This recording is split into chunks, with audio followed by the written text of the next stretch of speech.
Hi అండి. అల్లాన్ని చూసి బెల్లం తీపిగా ఉన్నట్లు వీడియోస్ అయితే చేస్తున్నాం కానీ వ్యూస్ కానీ సబ్స్క్రైబర్స్ కానీ రావట్లేదండి. మొన్నటిదాకా వ్యూస్ అన్నా వచ్చాయండి, ఇప్పుడు అసలు వ్యూస్ రావట్లేదు, సబ్స్క్రైబర్స్ రావట్లేదండి. సర్లే సర్లే అండి. ఈరోజు అయితే అండి నేనైతే వంకాయ కర్రీ అయితే చేశానండి. వంకాయ టమాటా ఏం లేదండి, వాటిని అయితే వాష్ చేసుకొని సన్నగా కట్ చేసుకోవాలి.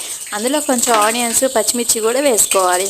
వేసుకున్న తర్వాత వాటిని అయితే తాలింపు అయితే వేసుకోవాలి. పక్కన కళాయి అయితే పెట్టుకొని అందులో ఆయిల్ వేసుకొని తిరుగుమాత గింజలు, ఎండుమిర్చి, కరివేపాకు, వెల్లుల్లి అవన్నీ అయితే వేసుకొని బాగా కలుపుకోవాలి. కట్ చేసుకున్న ముక్కలన్నీ కూడా వేసుకొని బాగా కలుపుకోవాలి. 2 నిమిషాలు అయితే మూత పెట్టుకోవాలి. మూత తీసి దానికి తగినంత పసుపు సాల్ట్ అయితే వేసుకొని మళ్ళీ ఒక 5 నిమిషాలు అయితే మూత పెట్టుకోవాలి. ఉడికిన తర్వాత అయితే కారం వేసుకోండి, సాంబార్ కారం వేసుకోండి, టేస్టీగా బాగుంటుంది. లాస్ట్కి అయితే కొత్తిమీర వేసుకోండి, అదిరిపోద్ది. Please subscribe.